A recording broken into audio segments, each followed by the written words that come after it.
Assalamualaikum warahmatullahi wabarakatuh. Alhamdulillahirabbil alamin wa bihi nasta'inu ala umuri dunya waddin.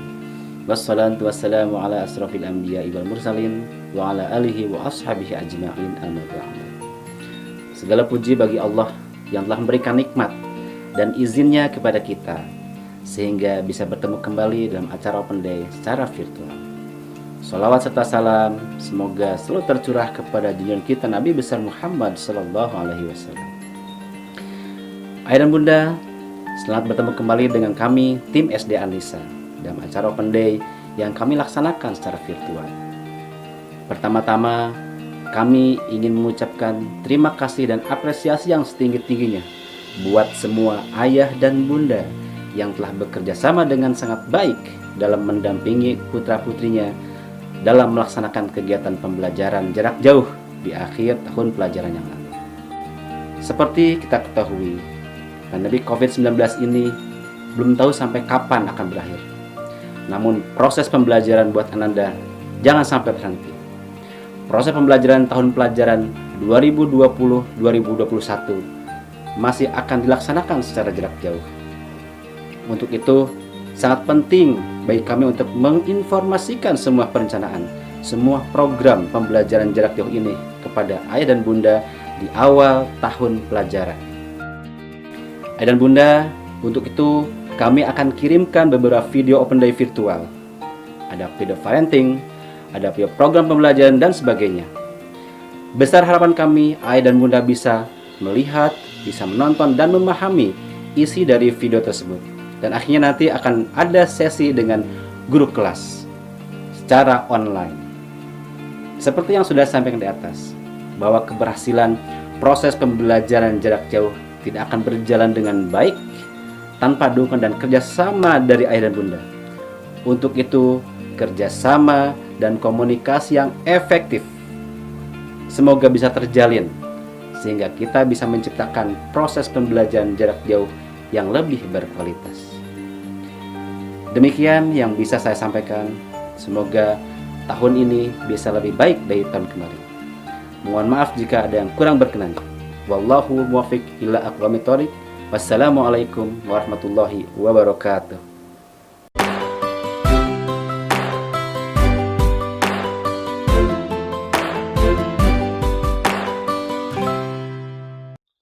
Kita sudah terlalu banyak hidup di sebuah lingkungan yang mengatakan hebat itu adalah punya ini, punya itu, punya segalanya. Padahal sekarang kita sudah tergolong orang yang hebat karena kita punya aset yang bisa memperjuangkan kita dunianya dan akhiratnya. Bagaimana perlakuan kita hari ini itu adalah gambaran bagaimana kelak juga mereka akan memperlakukan kita.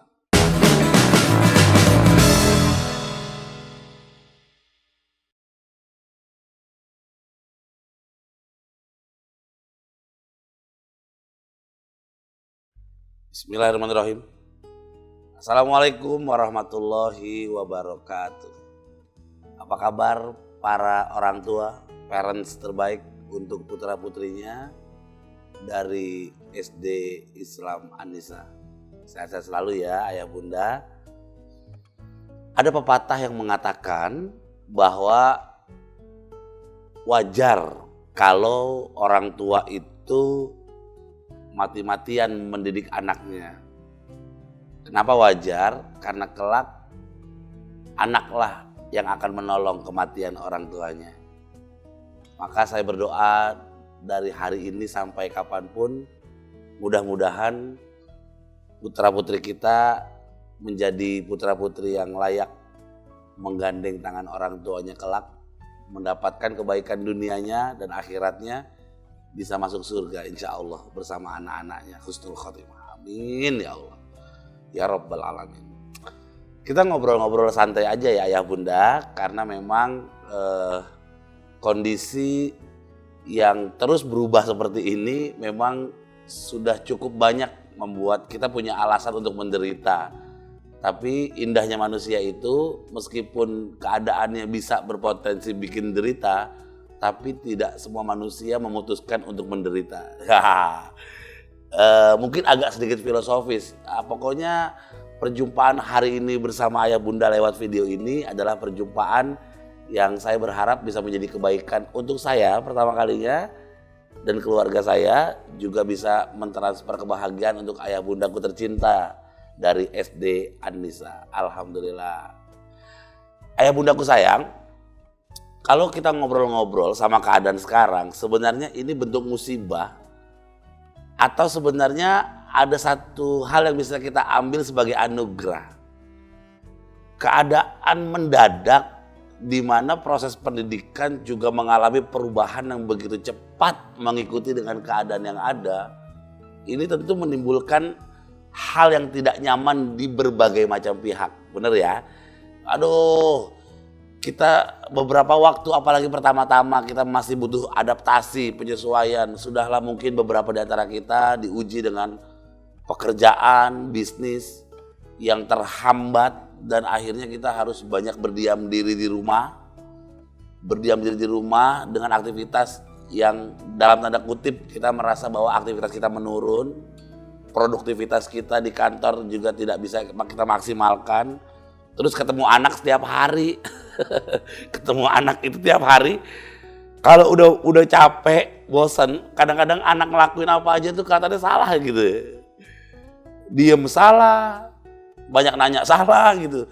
Sehingga ya ampun, sehari 2 hari itu kalau kita yang biasa aktif kerja di luar, terus anak-anak kita sekolah gitu, kita ngerasa aman lah kalau anak-anak udah di sekolah. Ini sekarang dari jam ke jam kita ketemu terus, interaksi terus. Apalagi nggak gampang memiliki putra-putri yang sekarang masih dalam keadaan sekolah dasar, itu juga butuh energi tertentu untuk menghadapinya.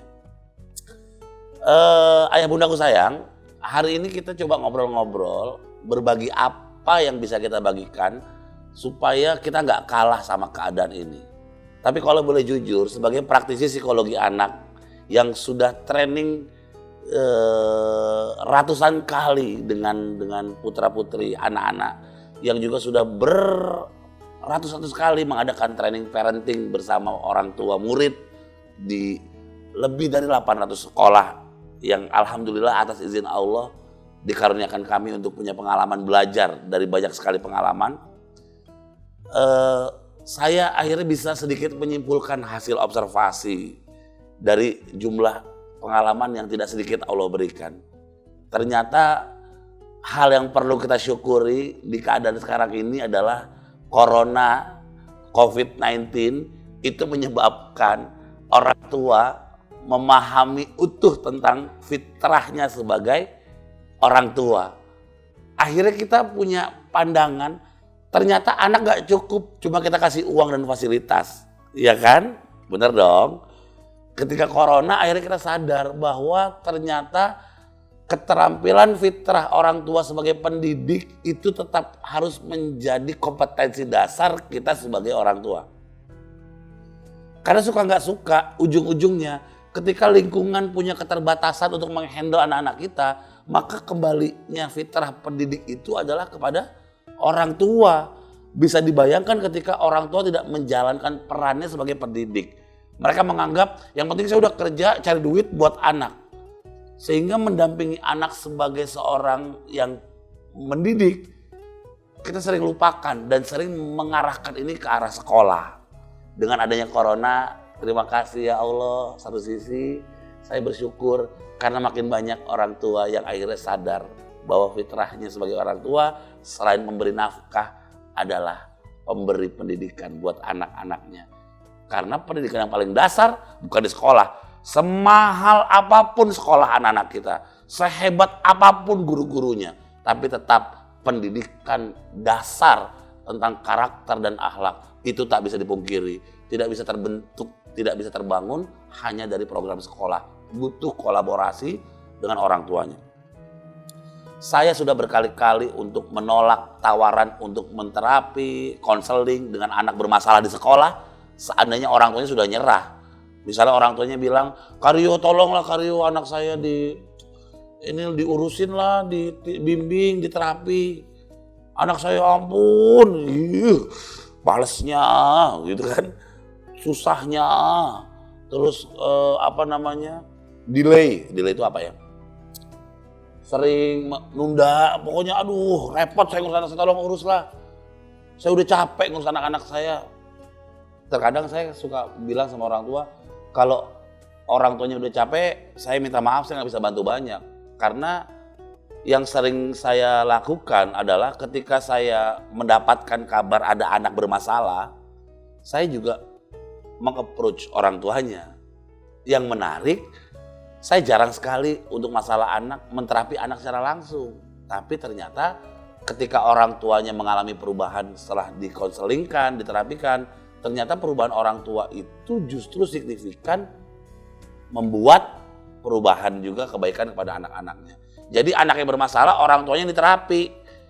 Orang tuanya sembuh, anaknya ikut sembuh. Nah itu gampangnya.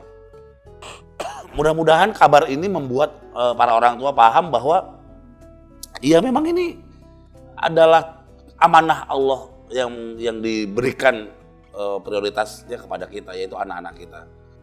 Dan nanti mereka yang akan menolong kita di saat nanti kita sudah nggak punya siapa-siapa.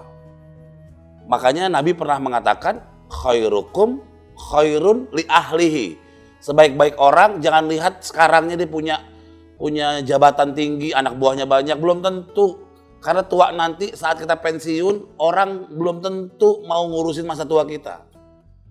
Makanya Nabi bilang khairukum, standarnya orang baik, orang yang terbaik itu adalah khairun li ahlihi. Orang-orang yang terbaik buat keluarganya. Karena nanti saat udah gak ada anak buah, saat gak ada lagi orang yang bisa ikut kita karena kita bayar, satu-satunya orang yang bisa kita harapkan adalah anak-anak kita. Ayah bundaku sayang, makin tua kita, bukan makin tua lah ya, nanti banyak yang marah udah makin tua. Makin senior kita, itu kata-kata yang aman, makin senior kita tentu merasakan badan kita tidak sesehat dulu. Terus energi kita tidak sekuat dulu. Kita akan semakin bertumbuh dengan mungkin datang penyakit baru. Dan sudah otomatis semakin bertambahnya usia kita, kualitas organ tubuh kita pasti akan menurun. Maka semakin tua kita, semakin senior kita, anak-anak kita tumbuh dewasa. Maka itulah yang akhirnya membuat kita sadar bahwa mendidik anak itu bukan perkara mereka masih di usia sekolah atau tidak. Karena efek pendidikan dasar itu akan punya impact sampai nanti mereka di usia dewasa. Bagaimana perlakuan kita hari ini itu adalah gambaran bagaimana kelak juga mereka akan memperlakukan kita. Khairukum khairun li ahlihi. Jadi kalau ada seorang ayah, sekali-sekali boleh kali nanya sama anaknya, "Nak, ayah mau nanya nih, papa mau tahu dong," gitu. "Kamu punya idola nggak?" Terus anaknya jawab, "Punya." "Siapa?" "Kalau manusia, idolaku Nabi Muhammad." "Iya betul, jangan disalahin." "Betul nak, hebat." "Terus kalau yang selain Nabi Muhammad, siapa yang kamu kenal dan masih hidup terus kamu idolain?" "Ayah." Kalau jawabannya ayah, Anda harus sujud syukur dan berterima kasih sama Tuhan. Kenapa? Karena masih ada anak yang sangat mengidolakan orang tuanya dan mencintai orang tuanya. Wah, itu kabar baik. Lebih baik daripada berapapun kontrak bisnis Anda. Tapi kalau anaknya ditanya, "Nak, idola kamu siapa?" "Ada. Aku tuh pernah ngerasain nyaman banget sama ayahnya temanku tuh. Orangnya itu sama anaknya tuh baik gitu. Jadi bisa ngobrol-ngobrol sama bapaknya. Ih, enak deh kalau punya ayah kayak gitu." Itu tamparan buat kita sebagai seorang ayah. Jadi diidolakan anak itu adalah sebuah kehormatan bagi seorang laki-laki yang bernama bapak. Karena kalau hari ini anak buah melayani Anda, mereka punya kepentingan. Karena mereka takut gak digaji, mereka takut gak dibayar, mereka takut dipindahin kerjanya. Tapi kalau Anda mau tahu siapa orang yang paling bisa Anda harapkan melayani Anda kelak tanpa kepentingan, Anda harus segera mendidik anak-anak. Anda harus segera mempersiapkan putra-putri. Oke ya, masuk akal ya. Maka Tuhan yang maha baik, dari segala hal yang tidak nyaman yang kita rasakan hari ini, kita sama-sama yakin Allah itu maha baik. Terus kasih corona deh, Waktu kita banyak deh sama anak. Terus akhirnya kita sadar, ternyata kita bukan pendidik yang baik. Akhirnya harus belajar lagi. Ternyata kita nggak tahan juga cerita lama-lama sama anak. Kita bukan orang tua yang punya keterampilan cerita. Kenapa? Kita sudah terlalu lama sibuk dengan diri kita sendiri. Kita sudah terlalu lama sibuk mengurusi sesuatu yang ternyata secara esensi belum tentu kita bawa mati. Kita terlalu banyak sibuk menghabiskan waktu untuk sesuatu yang kita anggap penting, tapi kita kehilangan sesuatu yang sangat penting. Kita sudah terlalu banyak hidup di sebuah lingkungan yang mengatakan hebat itu adalah punya ini, punya itu, punya segalanya. Padahal sekarang kita sudah tergolong orang yang hebat karena kita punya aset yang bisa memperjuangkan kita dunianya dan akhiratnya. Sabar. Ini bukan marah. Ini hanya luapan hati. Karena sudah terlalu resahnya hati saya ketika saya hidup di zaman kapitalisme. Melihat bagaimana pola hidup yang dianggap hebat kalau orang punya rumah bagus, punya mobil bagus. Sehingga untuk memenuhi kebutuhan sosialnya, mereka kerja pagi, siang, sore, malam untuk punya rumah yang bagus. Mereka kerja pagi, siang, sore, malam untuk dapat mobil yang bagus. Itu salah? Tidak. Yang paling mengkhawatirkan di era kapitalisme ini adalah bapaknya sibuk untuk mencari kebutuhan yang tak pernah usai. Ibunya sibuk untuk mencari target dunia yang tak pernah usai. Tapi yang hilang adalah aset yang paling berharga yang bernama anak. Anak yang kesepian, perkembangan mentalnya cukup lambat. Anak yang tak banyak bertemu dengan orang tuanya, kekurangan hormon dopamin yang begitu besar, yang harus disuplai lewat teman-temannya, lewat games, gadgetnya. Sehingga itu punya pengaruh psikis dan sosial yang sangat tinggi. Akhirnya yang paling bikin miris adalah ketika orang tua punya segala-galanya, tapi dia kehilangan aset yang paling berharganya. Bapak ibuku sayang, saya sudah banyak sekali melihat pengalaman kematian beberapa saudara-saudara kami, teman-teman kami yang tergolong punya kecakapan finansial yang tinggi. Tapi yang paling menyedihkan adalah ketika mereka punya segalanya yang bisa diadu, dirayakan secara dunia, ternyata begitu mereka mengakhiri semuanya, mereka tak bawa semuanya itu. Yang paling sedih justru ketika di masa-masa akhir, justru anak-anak tak mendampingi kita. Itu kenapa saya katakan mereka aset ayah bundaku. Mereka itu investasi, long time investment. Jadi hari ini kalau kita bicara tentang pembelajaran jarak jauh, sehingga orang tua pun ikut terlibat belajar, tak sepenuhnya diserahkan kepada sekolah, itu adalah anugerah besar yang seharusnya menjadi peringatan untuk kita sama-sama untuk bisa berjernih pikir, memahami maksud Tuhan. Mungkin Tuhan begitu ingin keluarga kita mulai tahu tentang orientasi bahwa anak adalah anugerah dalam keluarga yang bisa menolong kita dalam dunia dan akhirat.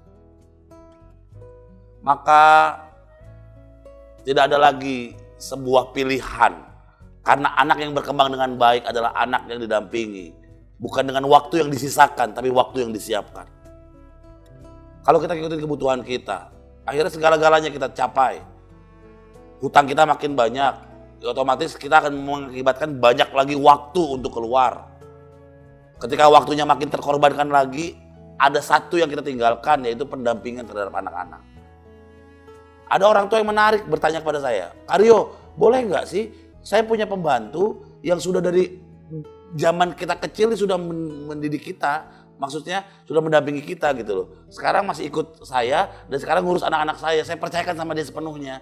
Boleh, Anda percayakan anak-anak Anda ke pembantu, boleh banget. Kalau Anda yakin bahwa pembantu Anda lebih cerdas daripada Anda. Maaf kalau dirasa terlalu keras, karena memang saya tidak punya niat lain selain niat mencintai Anda.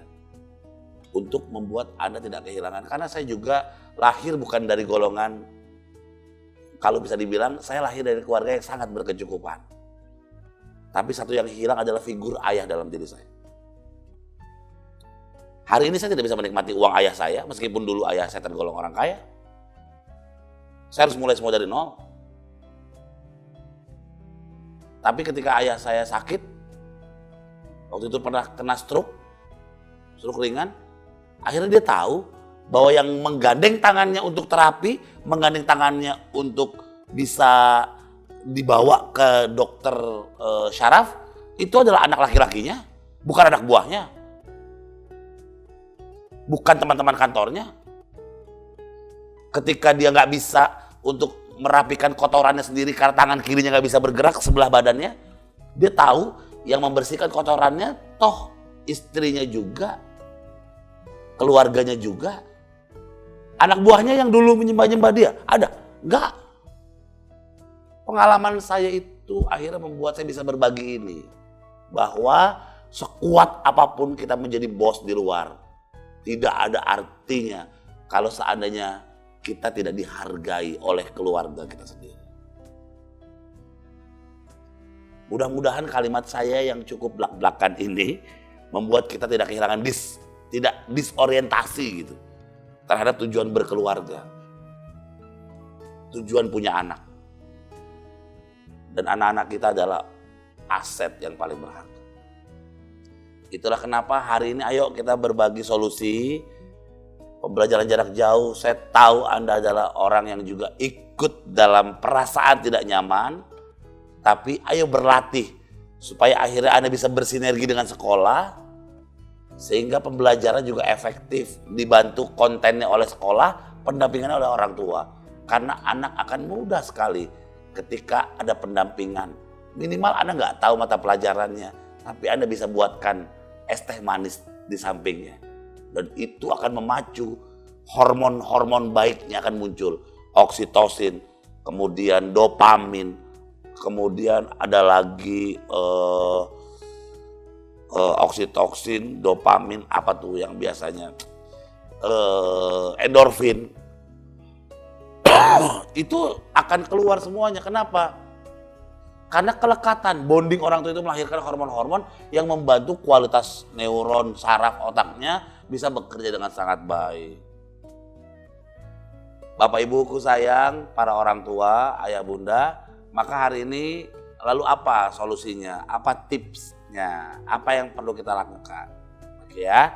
Jadi kita sepakat ya bahwa anak adalah aset yang berharga ya dibanding rumah kita. Oke, sampai sini sepakat ya. Bun, bunda, halo, ayah, sepakat ya ayah ya, ayahku sayang, halo ayah. Sebanyak apapun uang kita, anak-anak itu adalah penerus semua mimpi kita ya. Halo, oke. Kalau kita nggak sepakat, Anda nggak bisa lanjut mendengarkan video saya ini. Karena buat apa kita berbicara kalau visi kita di awal sudah berbeda. Oke, bagi saya, satu, kalau ini bisa tertransformasikan di hati Anda dan pikiran Anda, anak, putra-putri kita itu adalah aset yang berharga. Oke, dan di usia dasar adalah usia di mana pengembangan saraf itu paling efektif, di mana mereka melihat contoh-contoh itu yang akan menjadi perilaku mereka. Nah, lalu bagaimana kita bisa menyikapi pembelajaran jarak jauh, sekaligus juga kita menyikapi bagaimana pola asuh ke depan. Bapak Ibu, saya tidak pernah ada masalah dengan gadget. Saat dulu orang tua mengatakan bahwa gadget is a problem. Saya setuju bahwa gadget bisa menjadi problem. Tapi gadget yang termanage itu bisa untuk meminimalisir problem. Karena nggak bisa dipungkiri saat-saat ini kita juga perlu itu. Akad kesepakatan awal sering diabaikan oleh orang tua tentang bagaimana untuk memanage gadget. Sehingga sekarang apa sih yang kita perlukan? Ayo Anda ambil peran sebagai orang yang paling penting buat anak. Bukan mbaknya, bukan bibinya, bukan pengasuhnya. Tapi Anda tolong tempatkan sebagai orang yang paling penting. Anda adalah orang yang paling penting untuk anak-anak Anda. Dan kalau seandainya anak Anda jadi anak yang hebat, itu juga akan menambah dongkrak derajat Anda dengan tinggi. Iya kan? Coba. Misalnya seorang ibu deh, ibu-ibu nih, bunda. Kalau seandainya nih ada seorang ibu, terus glowing, perawatan, cantik gitu kan. Pokoknya cantik deh nih ibu-ibu, ini mamah muda. Ibunya cantik, bajunya branded, wanginya harum. Mukanya glowing, gak ada bopeng-bopengnya. Pokoknya, wah cantik banget. Terus pas dilihat anaknya dekil, bajunya gak diperhatiin. Kemudian kalau ada lagi pilek sampai turun, ngelap gini, sini akhirnya sampai muter lagi. Ngelihat begitu kan, orang tua ada emaknya cantik tapi anaknya dekil, dicium rambutnya bau matahari kayak bau rambut gosong. Siapa yang kena impactnya? Orang pasti anggapnya tuh ibu itu mamanya tuh, lihat tuh cantik sih tapi lihat deh anaknya, itu berarti dia nggak bisa ngurus anak tuh, waktunya habis buat dandan doang. Netizen biasa, netizen ada aja yang diomongin ya kan, turun derajat tuh ibu walaupun cantik kayak apa, ngeliat anaknya begitu. Tapi ada di sisi yang lain, ada ibu-ibu dandanannya biasa, kelihatan ya ibu lah juga, tapi bisa menjaga fashionnya ya, jadi tetap menarik, tetap bersih. Terus ngeliat ada anak nih lagi main, ini anaknya pakaiannya rapi, bisa mantesin gitu, warnanya cocok, rambutnya kelihatan diurus, terus etikanya bagus, terus bersih, diciumnya enak, wangi. Terus orang nanya nih, anak lucu amat sih, wangi amat sih, bersih amat sih. Pas dilihat orang tuanya biasa, apa kata orang? Padahal ibunya biasa loh, anaknya cantik banget. Itu pasti ibunya gak sempet dandan lagi tuh. Ibunya gak sempet dandan lagi karena sibuk sama anak-anaknya, sibuk ngurus anak. Lihat aja, anaknya pada rapi-rapi, pada bersih-bersih, hebat tuh ibu. Naik derajatnya. Jadi jangan salah, anak Anda itu bisa menjadi barokah, bisa menjadi masalah, tergantung cara didiknya. Ayo, kurang bukti apa lagi untuk membuat anak-anak kita itu penting untuk kehidupan dan kematian. Ya, tepuk tangan dulu untuk para orang tua hebat. Akhirnya kan, ya juga ya, ternyata saya penting. Oke, itu satu ya. Nah, kalau udah sepakat bahwa Anda adalah satu-satunya. Jadi kalau saya bilang ayah dan bundanya itu satu ya. Orang tua itu satu-satu sakit gitu. Satu maksudnya, orang tua itu satu, antara ayah dan ibunya itu satu. Jadi Anda adalah orang tua yang satu-satunya punya kekuatan yang lebih daripada siapapun. Guru-guru bisa loh sayang sama anak-anak Anda, tapi kasih sayang Anda akan jauh lebih punya produktivitas yang begitu deras kepada anak-anak Anda. Oke, itu adalah pembukaan kita. Panjang banget pembukaan. Itu pembukaan kita. Nah, lalu bagaimana kita menyikapi ini semuanya? Ada prinsip dasar yang menarik.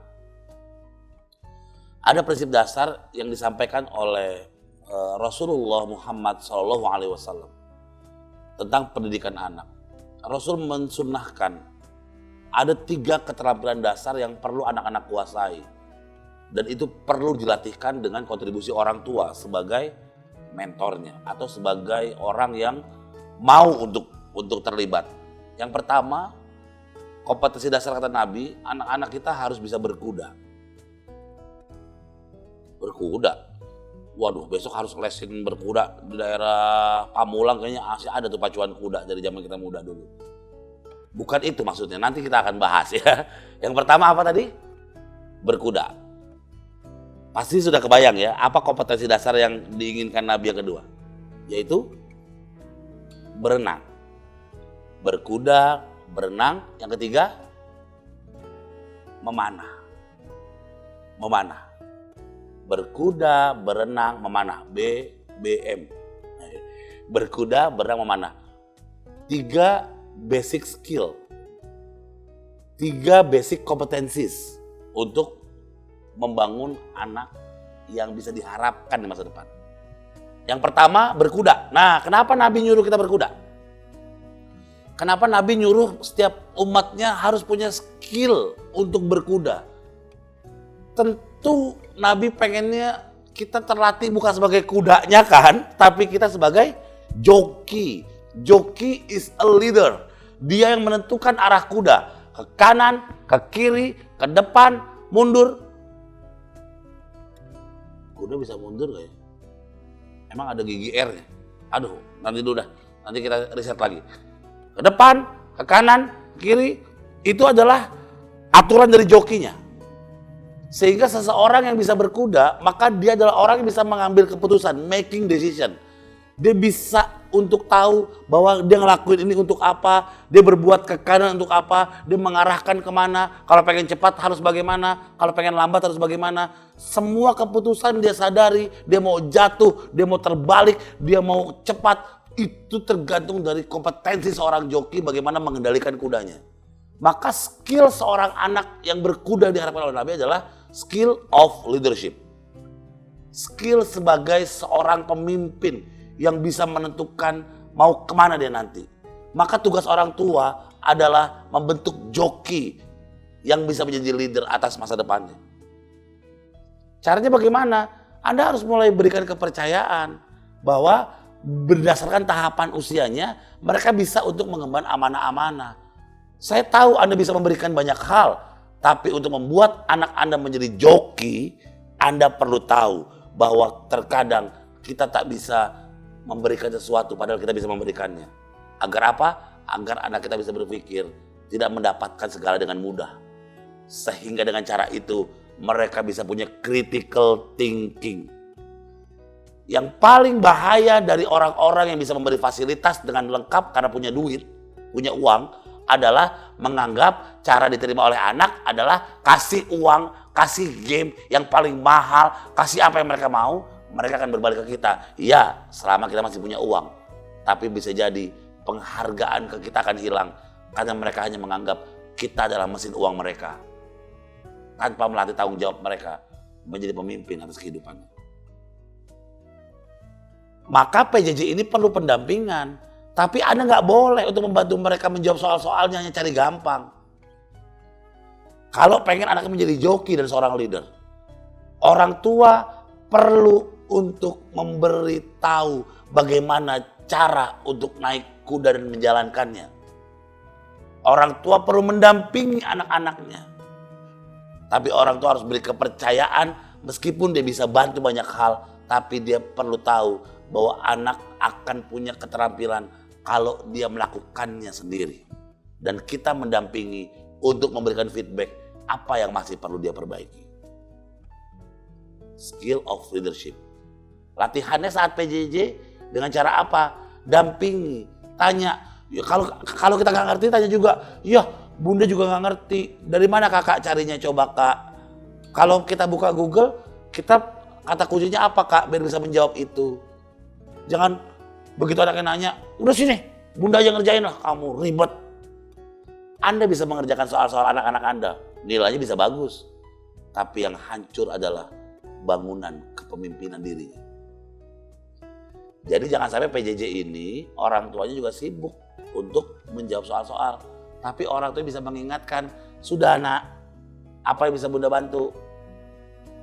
Main gamenya udah dululah. Ngerjain soal dulu, nanti main game lagi, nanti bunda temenin. Main game itu nggak masalah, yang masalah itu adalah gadget dipakai cukup panjang untuk main game sehingga anak-anak adiktif.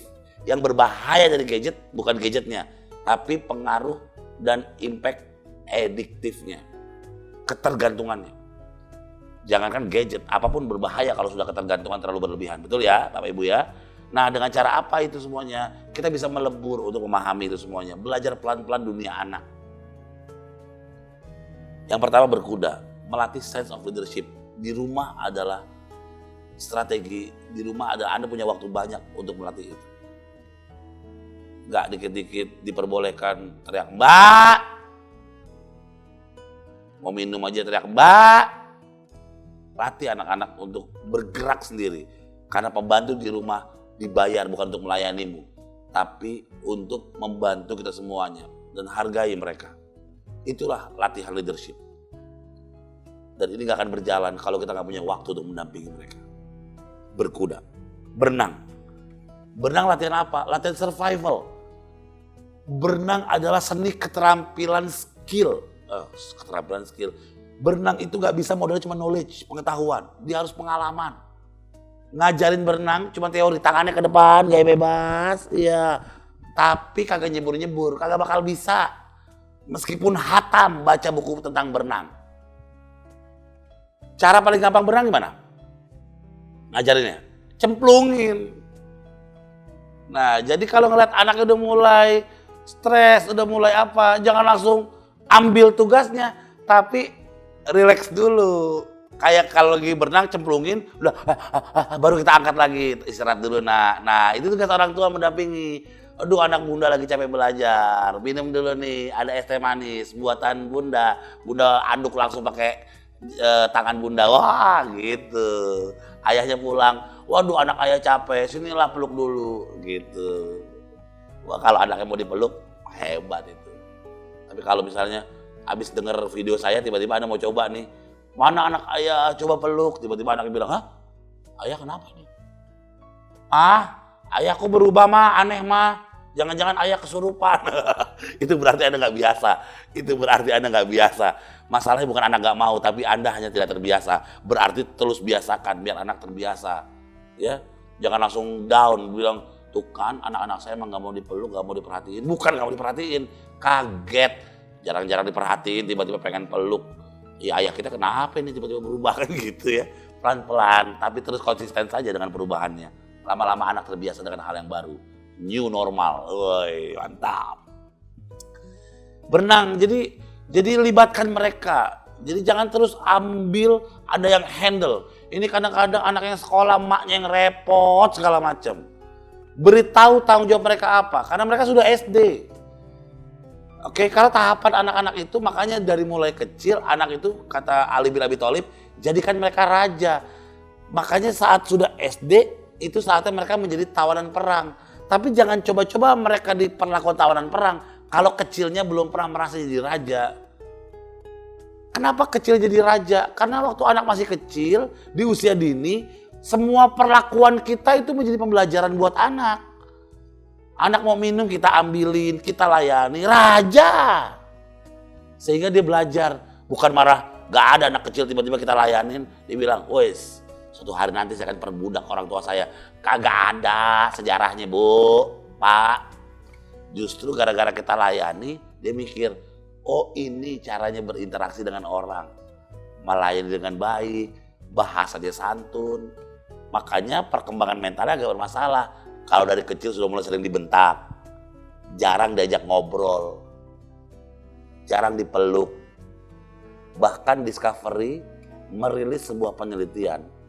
Penjahat yang paling jahat di Amerika dikumpulkan dan diteliti, ternyata semua penjahat kelas level tertinggi itu masalahnya yang paling sama semuanya merasakan adalah kekurangan afeksi atau kasih sayang.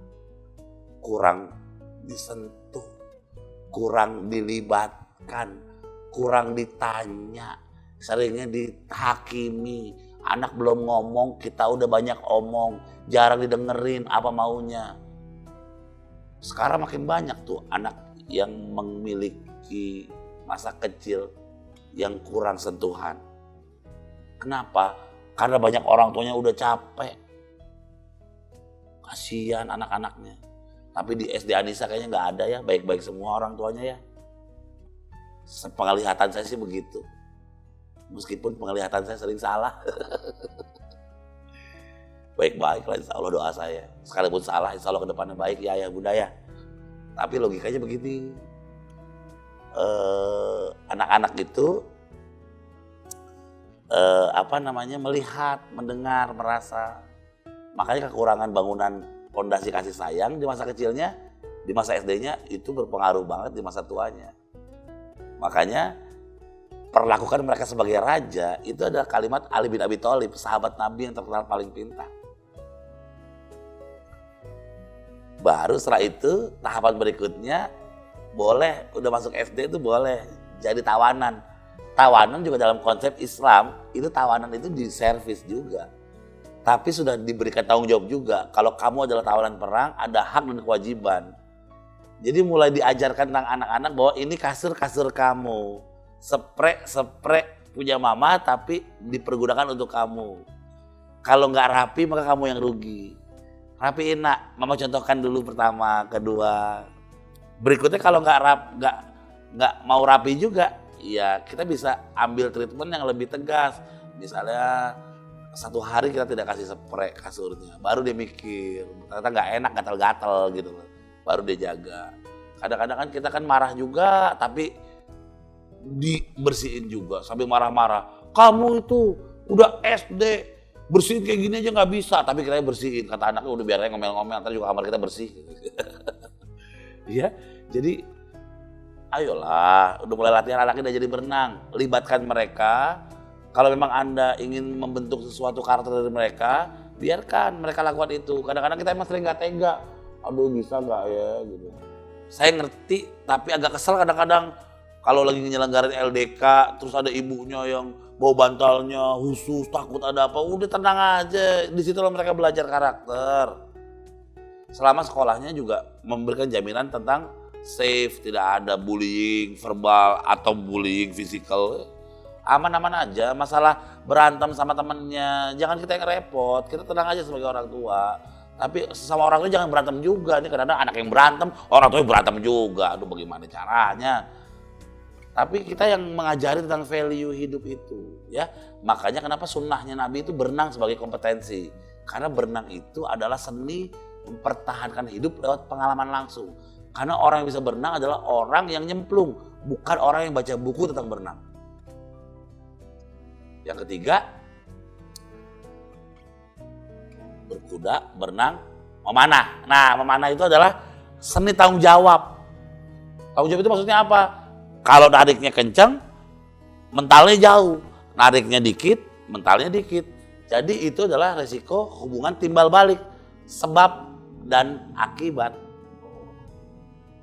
Sebab dan akibat. Nah, antara usaha sama hasil itu punya pengaruh besar. Antara usaha dengan hasil itu punya pengaruh yang sangat signifikan. Nah, kalau misalnya Bapak Ibu merasakan bahwa ternyata merasakan begitu memanah sebagai memanah secara fisik, bukan. Esensinya ajari anak tahu tentang tanggung jawab bahwa apa yang mereka lakukan itu yang mereka dapatkan.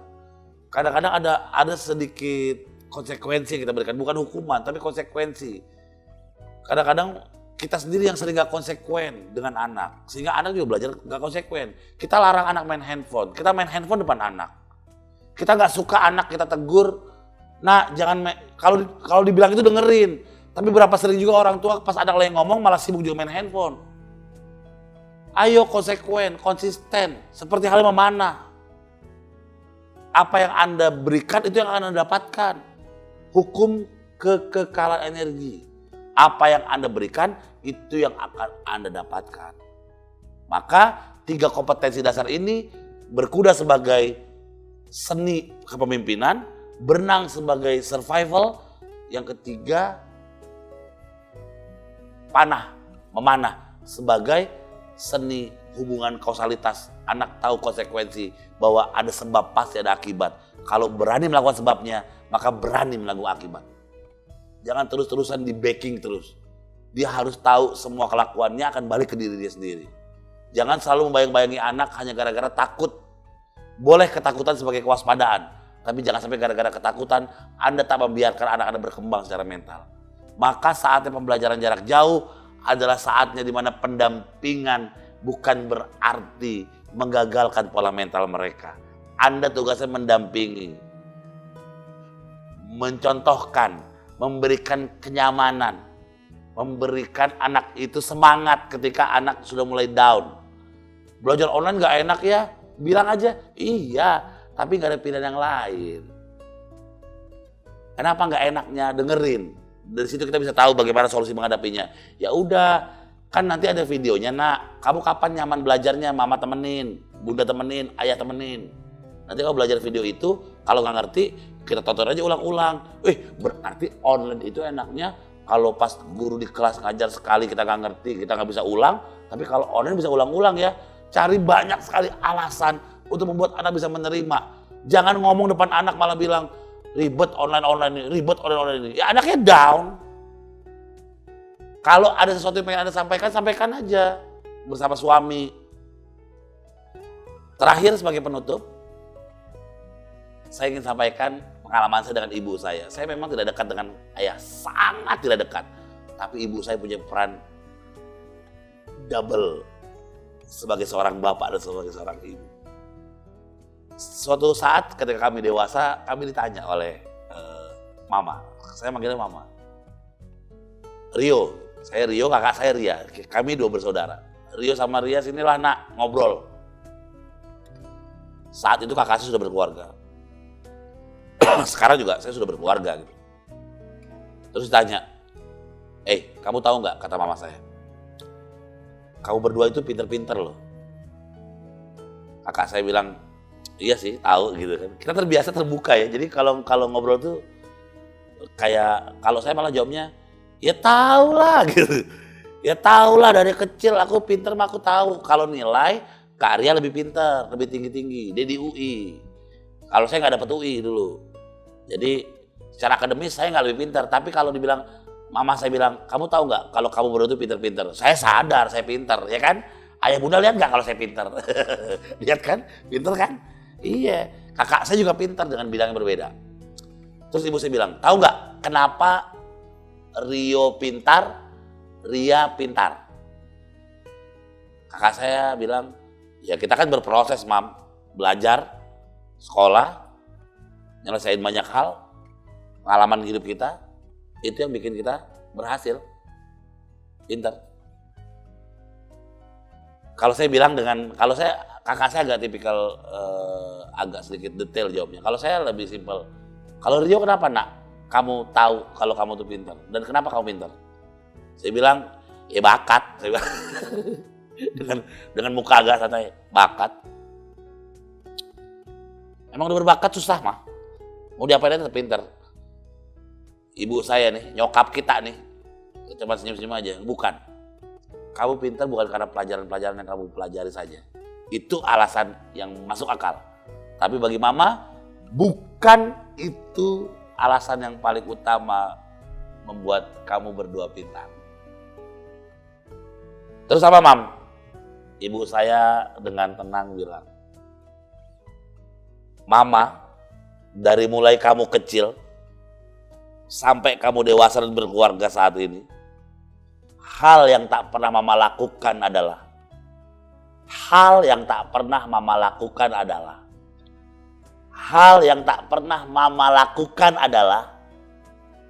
memarahi atau membentak gurumu. Itu tidak pernah Mama lakukan. Meskipun beberapa waktu Mama tahu beberapa di antara mereka itu salah, Mama akan ingatkan dengan sangat sopan. Karena Mama tahu, untuk membuat anak-anak Mama pintar, mereka butuh berkahnya ilmu, bukan banyaknya ilmu. Mama ngomong begini nak, karena kamu akan punya anak. Kak Arya sudah punya anak. Dengarkan Mama ya nak. Apapun yang terjadi, jangan pernah bentak jangan pernah bentak guru anak-anak. Kalau kau belum bisa, minimal jangan bentak gurumu depan anak-anakmu. Kalau bisa, depan anak, di belakang anak, jangan pernah membentak guru. Saya mendengar kalimat ini saya agak mikir kenapa, tapi setelah saya dewasa dan berkeluarga saya mulai paham. Oke, saya paham. Karena ternyata yang membuat kita berhasil bukan karena nilai kita bagus dan banyak ilmu. Yang membuat kita berhasil bukan karena nilai kita bagus dan banyak ilmu. Yang membuat kita berhasil, kita sekolah dan mendapatkan berkahnya ilmu. Ilmu yang berkah itu dikit tapi kepake, daripada banyak tapi gak ada gunanya. Maka itu yang membuat saya sekarang logis memahami kenapa faktor pendidikan itu bukan hanya belajar di sekolah yang paling penting, tapi rasa hormat terhadap pendidik itu jauh lebih penting. Maka mudah-mudahan dengan ini semuanya kita bisa saling menghargai, Guru-guru juga dari SD Anissa terus upgrading. Orang tua komplain bukan sama gurunya, tapi orang tua biasanya komplain sama metodologinya. Orang tua mana yang nggak komplain kalau guru tidak membuat video pembelajaran, cuma ngasih tugas doang, ya kan? Orang tua mana yang tidak komplain kalau guru ngasih link YouTube, yang dikasih link channel orang lain, bukan channel gurunya sendiri. Kan kesel, ini guru apa broker YouTube kan gitu ya. Nah jadi SD Anissa juga harapannya terus upgrade, dan saya yakin awal-awal pasti kita kebingungan, tapi makin kesini mudah-mudahan kita terus improve dan develop. Improvisasi, development, keadaan tidak nyaman, tapi kita bisa untuk survive di keadaan ini. Oke, orang tuanya sinergi, guru-gurunya sinergi, anak-anaknya akan tahu bagaimana pendidikan yang penuh dengan gizi. Terima kasih orang tuaku sayang, SD Anissa, selamat berjuang. Ini tidak mudah, tapi bisa. Bukan ini bisa, tapi susah. Bukan ini susah, tapi bisa. Terima kasih orang tuaku sayang. Nanti kalau ada yang mau menghubungi saya, mau konseling, mau ngobrol-ngobrol, atau mau semua yang saya sampaikan ini juga tercantum di buku-buku saya. Jadi ada satu buku khusus buat parenting, responsible parent. Nanti bisa di akhir biodata saya bersama nomor telepon saya akan berikan. Kita terus sharing. Saya juga punya komunitas parenting, jadi siapa tahu nanti bisa terus mengabari. Oke, nanti di sini ada nih di sini. Ini belum ada sekarang, tapi nanti besok ada pas jadi videonya ya. Itu urusan editor. Terima kasih ayah bundaku sayang, sehat-sehat selalu, dan ayo mati-matian mendampingi anak, karena nanti saat kematian anak yang mendampingi kita. I love you all. Assalamualaikum warahmatullahi wabarakatuh.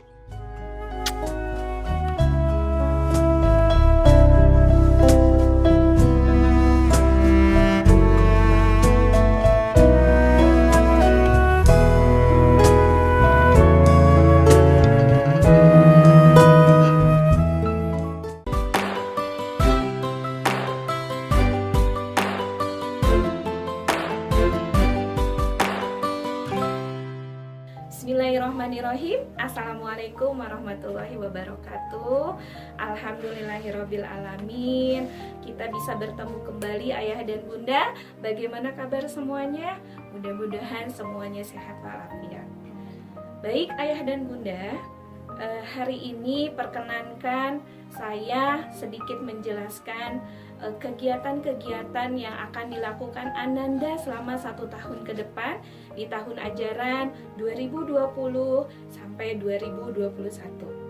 Pastinya di 1 semester pertama karena dalam kondisi COVID, Ananda untuk pembelajarannya masih tetap KBM tapi dalam kondisi online, dalam kondisi pembelajaran di rumah.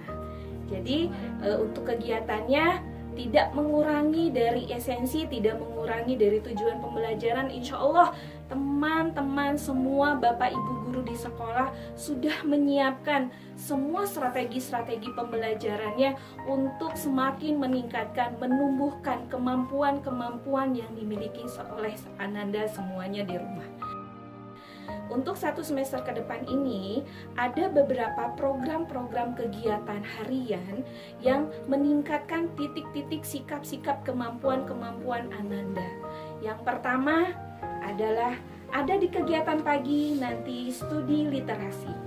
Studi literasi ini adalah bertujuan meningkatkan kemampuan berliterasi anak-anak SD Anissa dalam kegiatan mendengar, membaca, menulis, dan berbicara.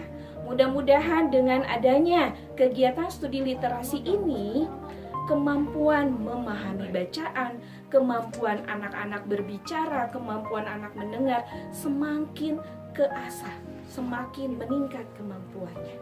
Bismillah. Kemudian kegiatan yang kedua adalah di kegiatan pramuka. Walaupun kondisi sedang COVID, walaupun kondisinya kita online, tapi bismillahirrahmanirrahim, kegiatan pramuka tetap kami adakan untuk kakak kelas 4, 5, dan 6. Nah, untuk apa kegiatan pramuka? Yang pastinya dengan kegiatan pramuka ini ingin meningkatkan kemampuan kemandirian anak-anak, tanggung jawab anak-anak, anak-anak, kedewasaan anak-anak. Mudah-mudahan dari program pramuka seperti ini semakin keasah kemampuan-kemampuan yang dimiliki sama anak-anak. Karena pastinya di kelas atas ini, karena kakak kelas 4, 5, 6 sudah naik ke kelas atas, kemampuan kemandirian, tanggung jawab adalah poin pertama untuk menuju kesuksesan anak-anak kita semuanya. Kemudian program yang ketiga, semakin meningkatkan kemampuan membaca Al-Quran, menyenangi Al-Quran. Kami mengadakan program Al-Quran dengan metode UMI. Nah, mungkin untuk yang kelas 4, baru naik ke kelas 4, baru memulai program UMI, selamat bergabung untuk pembelajaran UMI, pelajaran yang menyenangkan. Untuk kakak 5 dan kakak kelas 6, semuanya sudah 1 tahun kemarin mengalaminya. Insya Allah kegiatannya hampir sama dengan kemarin. Akan tetapi untuk tahun ajaran ini karena kondisi sedang COVID, jadi 1 minggu kita pertemuannya 3 kali. Dengan 1 kali kita pertemuan seminggu sekali dengan Zoom, nanti interaktif langsung dengan Bapak Ibu Guru Al-Quran UMI-nya, dan 2 pertemuannya dengan metode grup WhatsApp dengan voice recorder. Itu untuk meningkatkan kemampuan dan menyenangi Al-Quran. Berikutnya untuk mengasah kepercayaan diri untuk berbahasa Inggris, masih tetap kita ada program EEP, English Enrichment Program. Baik ayah bunda, itu program-program yang semakin meningkatkan dan mengasah kemampuan anak-anak. Selain ada kegiatan kecakapan hidup, kemudian ada kegiatan meningkatkan karakter, insya Allah nanti di dalam pembelajaran kami masukkan. Itu ayah bunda program kegiatan umum, kemudian bentuk penilaiannya.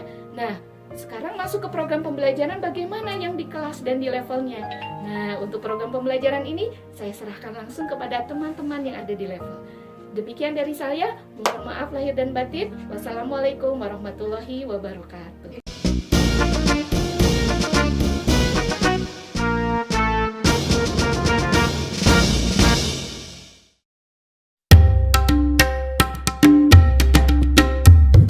Assalamualaikum anak-anak, selamat bertemu kembali dengan Pak Romli. Semoga semuanya sehat selalu ya. Selamat bergabung kembali dengan Sekolah Anissa. Walaupun nanti kita belajarnya jarak jauh, Pak Romli yakin kalian tetap semangat untuk belajar. Semangat terus, pantang mundur. Semoga sehat selalu. Assalamualaikum warahmatullahi wabarakatuh. Selamat datang di kelas 4D. Assalamualaikum warahmatullahi wabarakatuh. Saya Bapak Ahmad, mengajar di kelas 4A. Selamat datang ya di kelas 4A. Tahun ini kita akan belajar bersama. Sampai nanti.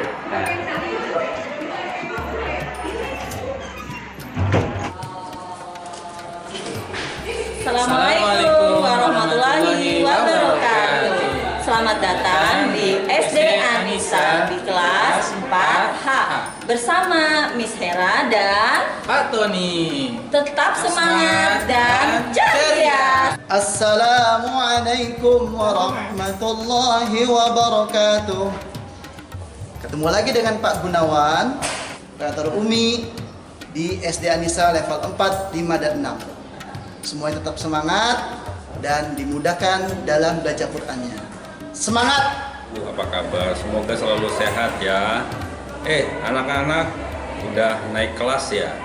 Nanti di kelas 3 sampai kelas 6 yang mengajar musik adalah Pak Agus W. Henry.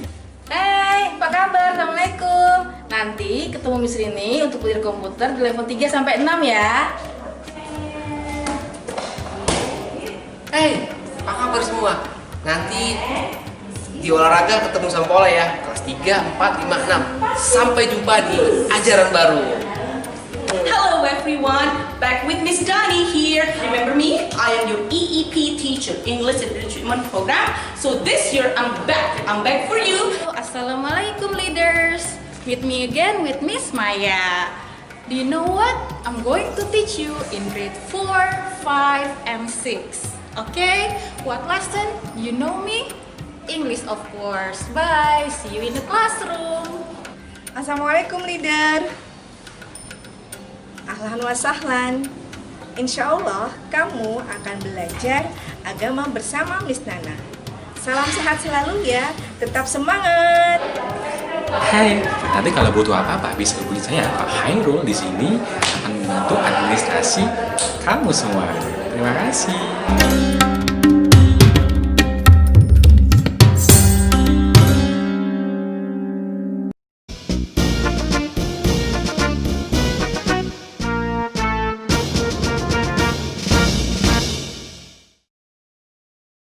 Assalamualaikum warahmatullahi wabarakatuh.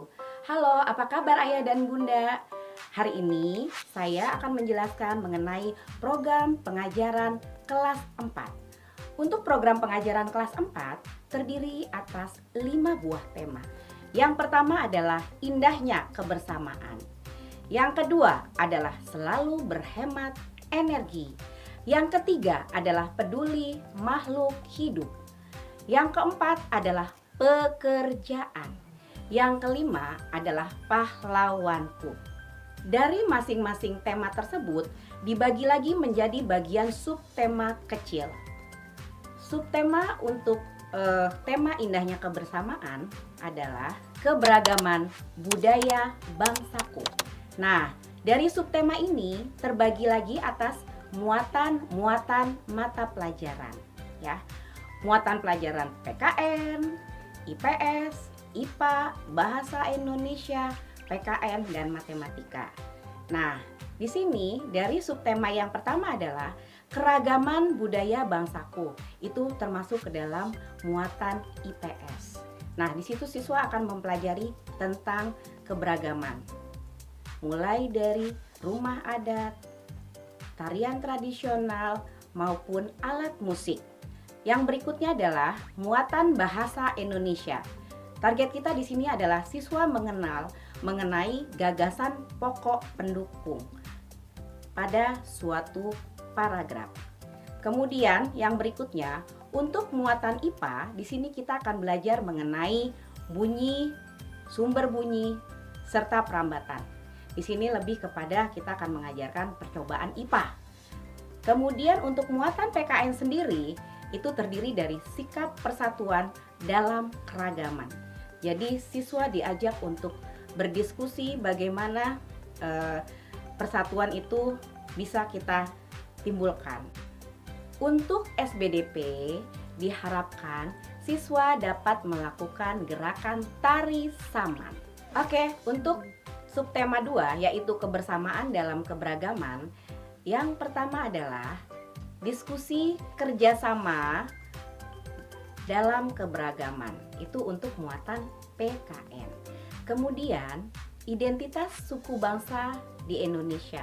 Itu masuk ke dalam pelajaran IPS. Jadi nanti siswa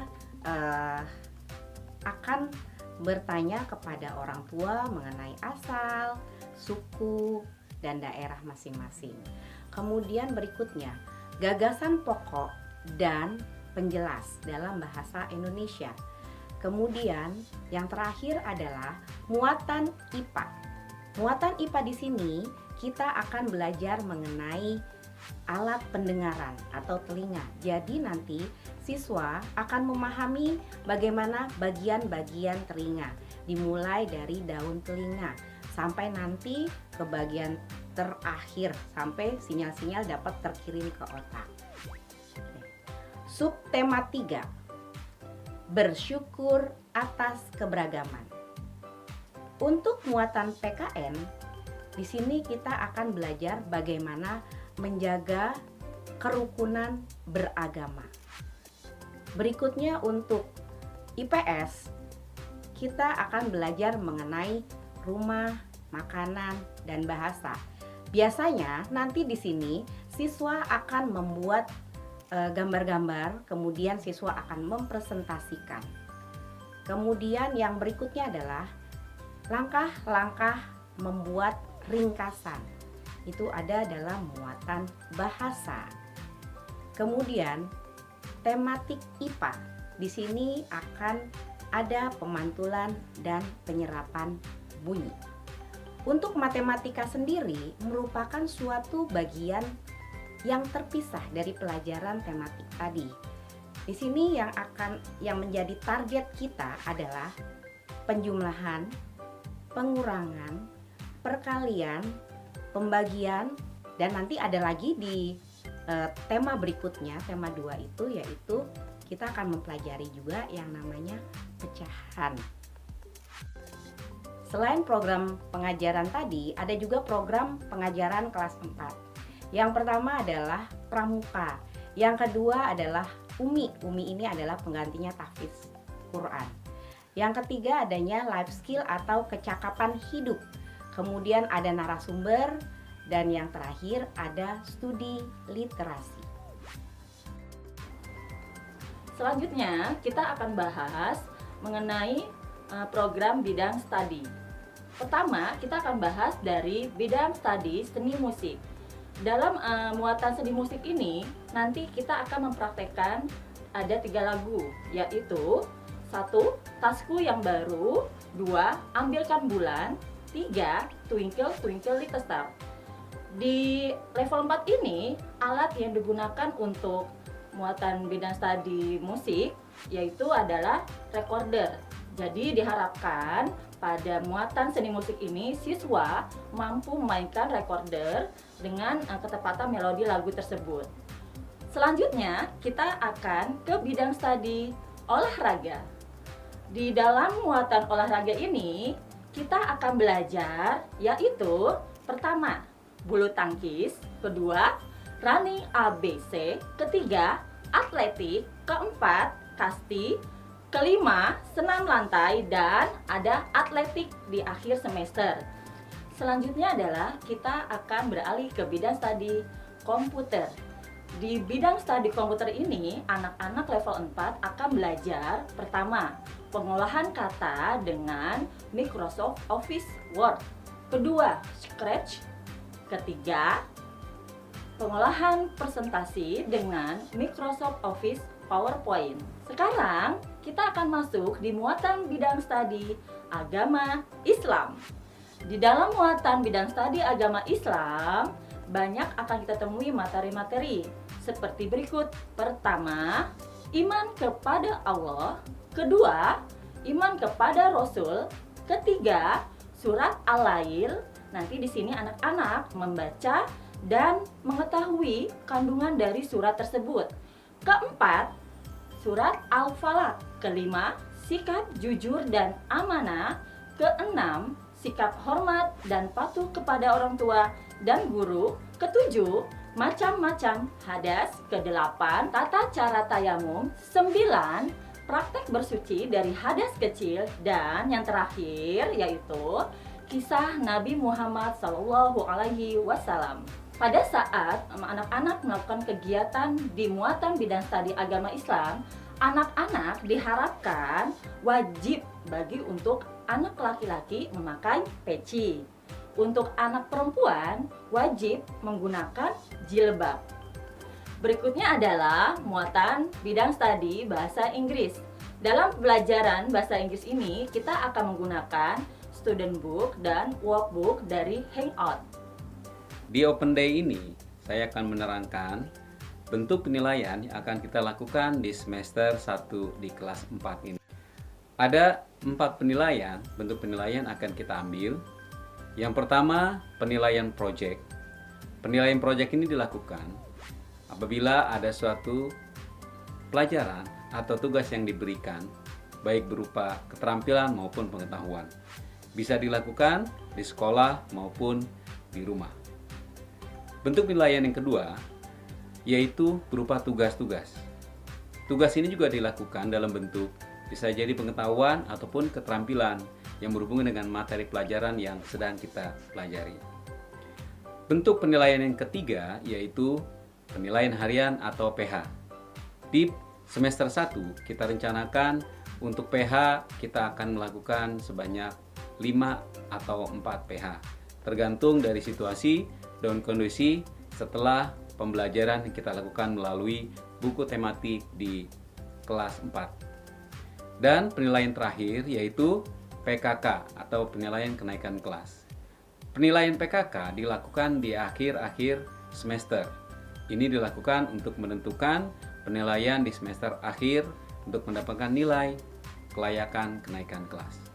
Itu adalah bentuk penilaian yang akan kita ambil di semester 1 ini di kelas 4. Adapun bentuk pelaporan yang akan kita ambil ada 3. Yang pertama, SLC atau Student Lead Conference. Bentuk ini kita lakukan biasanya dilakukan 3 bulan setelah pembelajaran atau di mid semester. Bentuk pelaporan yang kedua berupa raport checklist. Raport checklist ini kita ambil dengan beberapa item yang kita akan lakukan dan akan kita ambil, baik itu bentuk portofolio maupun bentuk penilaian lainnya. Dan yang terakhir, bentuk pelaporan akan kita ambil adalah raport angka. Raport angka ini kita ambil dari beberapa penilaian berupa angka, baik itu dari PH ataupun bentuk keterampilan yang lainnya, dan akan kita masukkan ke dalam raport yang akan diberikan di tengah semester dan di akhir semester. Sekian penjelasan dari kami, guru-guru level 4. Terima kasih atas perhatiannya Ayah dan Bunda. Kami ucapkan wassalamualaikum warahmatullahi wabarakatuh.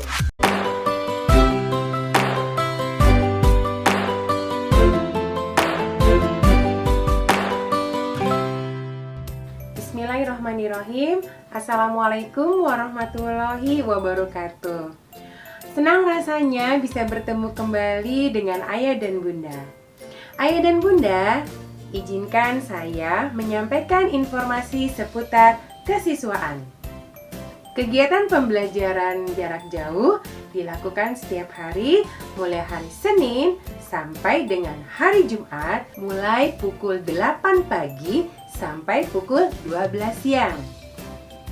Diharapkan semua anak, semua siswa yang berada di kelas bisa mengikuti pembelajaran dengan baik. Baik itu pembelajaran yang dilakukan melalui media Zoom, atau media Google Classroom, atau media lainnya.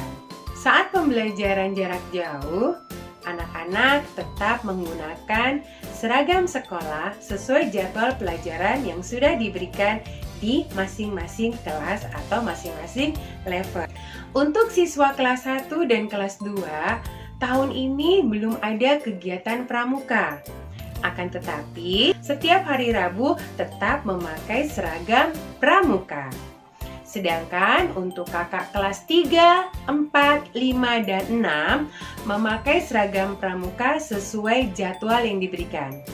Nah, kalau ada hari yang sudah memakai seragam pramuka, berarti hari lainnya memakai seragam batik hijau. Kecuali hari Jumat, anak-anak memakai seragam muslim putih-putih. Bagaimana dengan seragam olahraga? Seragam olahraga, kaos olahraga dipakai saat pembelajaran olahraga.